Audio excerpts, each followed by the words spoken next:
Hey, what's up everybody? Welcome back to Simple C10. We're over at RS Restorations with Zach because we've got Lucky here. And is this a named truck yet, or is this still an unnamed Black Dice version 2? Version 2. Yeah, it looks like Black Dice. Man, it's a beautiful truck. So yeah, again, we're at the shop and we just wanted to give you an update of what's going on. I know we've posted some pictures of this truck a little bit, of Lucky that's right behind me that's getting work done. Our goal is to have both of these trucks at SETN, and that's about a month away. It's not very much time at all. Kind of stressing me out a little bit, but we're making good progress. Again, I'm here on Thursday, Fridays usually. Pulled a late night last week and got a lot done. But we'll talk about what we have already done on the trucks and what we have left to do. But first, I want to hop in and just talk about this black truck a little bit, Zach. Yeah, man. So this truck's an interesting story. We won't get into it right now. I'll do another video later that kind of gets into more details. But this truck came to us from another shop that they had it for about 7 to 8 years plus, something like that. And when I got it, the truck was basically painted, the engine was in it, and a few other things, but that was really it. And so we've been really trying to piece this thing back together. The crazy part about the story is that, like I said, they had it 7 or 8 years. And the guy that owns it was told several times that it was almost finished, so much so that he had a spot reserved at SETN last year, and the truck didn't make it. So, and when we got it here this year, or a few months ago, it was not even close. So I don't know what was going on. I'm not here to bash any other shops, but my job is to take care of my customer, make sure this truck's ready to go. And so we've been hustling, trying to get a lot of stuff done. And so yeah, man, we're trying to make it by SETN. We want Lucky there. We want this truck there at our booth, so you guys can come check them out. Yeah, dude, that sucks. That breaks my heart. This old guy, he's an awesome dude as well. Yes. So we want to get this truck done. I want to have Lucky done. I want to have them parked right beside each other at SETN for you guys to check it out. But let's go ahead and I'm going to flip the camera around. We're going to check out this truck.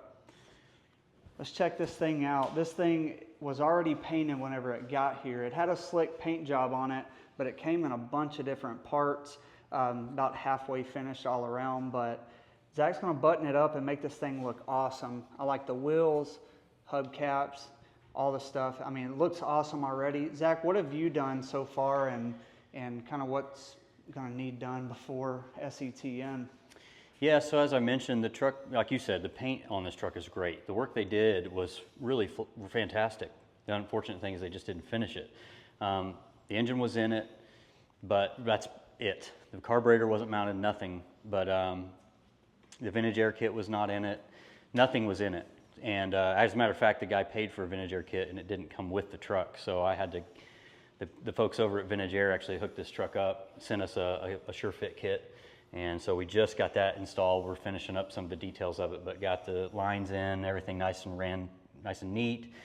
The carburetor and everything's all hooked up, but actually I'm about to strip all that out and put an ACES fuel injection kit on it. They're hooking us up for it as well, so that's pretty cool. I think they're gonna be at SETN this year too, so it'll be cool to have this truck there with them there. And yeah, man, so we're put the radiator in. This is a Champion radiator. I had to hook up the steering column to the gearbox, run all the brake lines, and hopefully we'll bleed the brakes tomorrow. All the wires were hanging out, like the front of the truck and stuff, so I had to wire up the grill and the headlights and the turn signals. So once the ACES kit gets here, we'll finish all that up there and get the rest of the wiring for the engine done. Probably tomorrow or Monday, I'll be putting the exhaust kit on. So I'm really pumped about that. I love doing exhaust. Yeah, you do a great job with exhaust. And like, there's a lot of little things. Those little things add up. All the wiring and the grill and the bumper bolts and all the things. But I mean, just some of the stuff you mentioned that already needs to get done on top of everything else. That list is stacking up right now. We're under the pressure. But it's funny, you had mentioned ACES.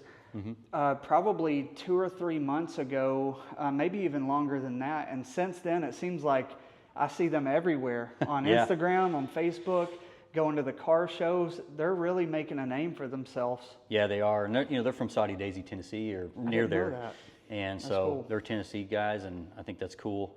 But they were on Motorhead Garage recently, and I think that helped them out a lot, which is pretty cool because I'm about to be on there in a month or so for the AirSafe kit, so that's kind of neat. But yeah, they're great guys. They've got a great kit, and I've put a couple on different vehicles at this point. This will be the third kit that I put on, and I will do an unboxing video here soon and talk about that kit as well and put it on my YouTube page. But yeah, it's a really, if you're looking for an EFI conversion, I would personally recommend Aces for that kind of thing. The interior, we're working on that. The gas tank was just sitting in there. It wasn't strapped, nothing there. The carpet was in it, but that was pretty much it too. The gauges were sitting in the dash. They were not hooked up. I've got a really awesome American Retro steering wheel that I'm going to be putting in there. I'll definitely talk about that more too because those are super cool. Finish up the Vintage Air and then put in the glove box and the cool C10 vents that we're going to be putting in there. That's what that hole's for there in the dash. So there's still, like you said, it's a lot of little stuff that's going to add up. I mean, if you look at the bed, like pan over to the bed here in a minute, you can see I've got a lot of parts sitting in there. Yeah, just kind of like trying to keep it laid out and see what we got left. Yeah, earlier I said organized chaos. Yeah. You know, it looks like we got a mess going on, but that's what work looks like. We've got everything laid out, making progress though. Zach had to cut the dash out. I know a lot of people don't like cutting the dash out, but it was for a great reason. That cool C10 AC kit in the middle looks awesome. Zach's going to grab that, and we're going to show you that. Yeah, but we love that. Next, he's going to have to cut out the side holes here, which whenever that's done, it looks awesome, especially with the gauges and everything. That AC kit looks sick. Check this out. Golly.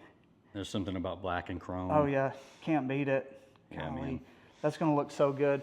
So good reason to cut the dash on this because it's going to be cool. Yeah, and it's actually kind of the factory.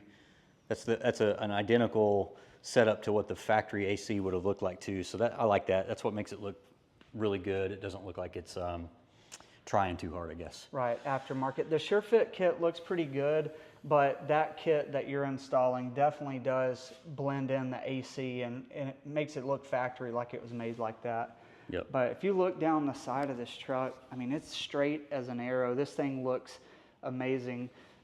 Whenever it gets off the stands and everything and gets on the ground, it's going to look great. We did some work back here as well. I said all the wires were kind of hanging out, so we wired up the license plate light, the rear tail lights, and one of the hardest things, dude, was drilling the holes for those reverse lights. Yeah, that stressed me out when you sent me the picture. Dude, the owner wanted those, and they weren't on the truck. That was another kind of letdown for him, and so I wanted to make sure those were in there. But man, you know, this paint job, who knows how much this paint job costs? It's way up there. And taking a 2.5-inch hole saw to a truck like this, Yeah. I don't recommend it. It's not fun. You It turned officially out, became a man after that. Golly. but we put the Chevrolet, you know, white lettering in there, and it just looks, man, it just sets All the it little off. stuff, the chains, you redid Yeah. those in there, the reverse lights, bumpers, you've got the little filler panels that just got painted that you'll throw in there. Yep. The letters, I mean, it's really coming together. This thing is going to be awesome. You've got the seat here too. Yep. Was this already upholstered? It was upholstered. It was also sitting outside. What? When they picked up this truck, this thing was sitting on man. top of another C10 outside, and it didn't have these the mounts and the sliders or adjusters, whatever you call them. So I had to buy these and refurbish those, and it's just one thing after another. Same with there was no accelerator pedal, no brake pedal, you know, just little stuff, man. It just all adds up. That's hard whenever you get somebody else's kind of project right in the middle of it and it doesn't have all the parts. And then you're just trying to figure out, it seems like every step you take, there's something else that you have to order and then install. Absolutely. But, that's the hard part, is all the little stuff. Because, for instance, I'll give you an example. Yesterday, I was going to do the exhaust, and I realized I didn't have V-clamps. You know, or I was going to bleed the brakes yesterday, and the proportioning valve, it was a brand new proportioning valve I put on, was leaking. And it had threads that were stripped in it, and it was a brand new piece. So it's like, you think you get, you know, you put your stuff on your whiteboard back there and you want to check them off, and then it's like, I'm ready. And then, nope, you know? Yeah, you go into it with a mind to get something done that day and you got to kind of pivot at the last minute. But when you do have a list like you got, you know, I'm a fan of lists. It does allow you to say, you know what, I don't got the part, let me order it and let me hop on whatever's next. You know, I've kind of done that with Lucky of, you know, I had the list, I'll order stuff as it gets here. I kind of had an idea in my mind of what I wanted to do. If you guys have kept up with the progress so far, I've got the engine in here. Zach put that in there. He got the trans in there.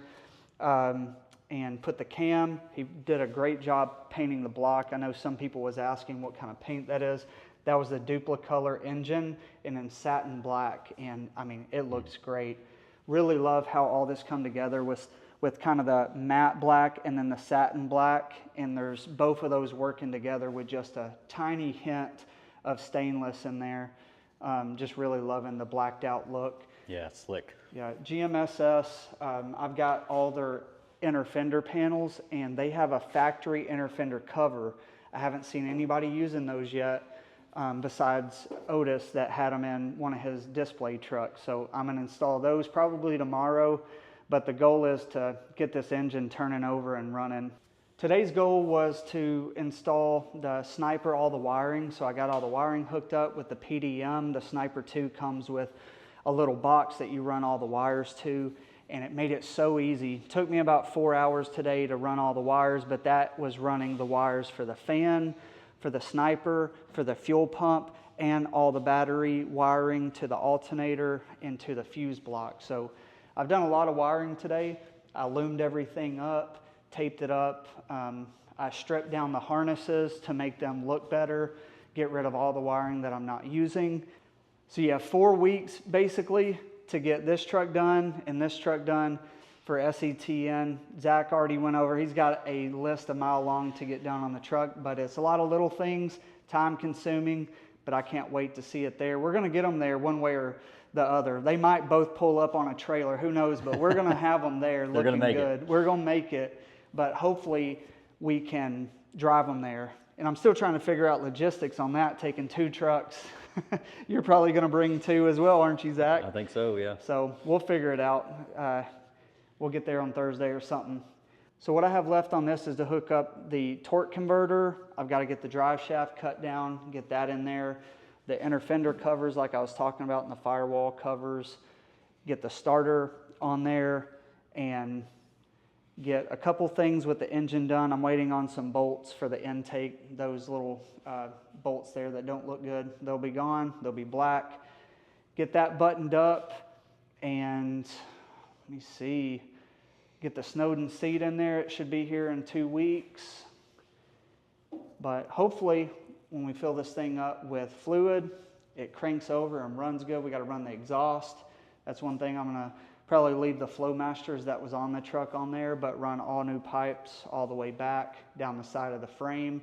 They looked really good, but it's coming together. I mean, it's not too far off, but whenever you're working just a couple days a week, really I have 8 days. I've got 8 days left to get this truck done, and I did take 4 days of vacation before SETN, so I got a little bit more than that. So that's encouraging. I'm trying to pump myself up for it. Yeah. But yeah, I'm excited to see it there, but keep up with the progress. You know, root us on as we race to SETN, trying to get there. SETN. Yeah, race to SETN, because we're racing. We're out here grinding, you know, trying to get it all done, but trying to do everything with quality, not just throw things together to get there, but we want it to look good because a lot of people is going to want to check out these trucks. But hey, thanks for all the support. I appreciate you guys and all the encouragement and everything. Zach's got a lot going on here at the shop too. Got this international in here, a local guy, a couple vehicles in here earlier. He's staying busy. But if you guys need any work done, again, reach out to Zach, RS Restorations, and he'll get you scheduled out, get some work done on your truck.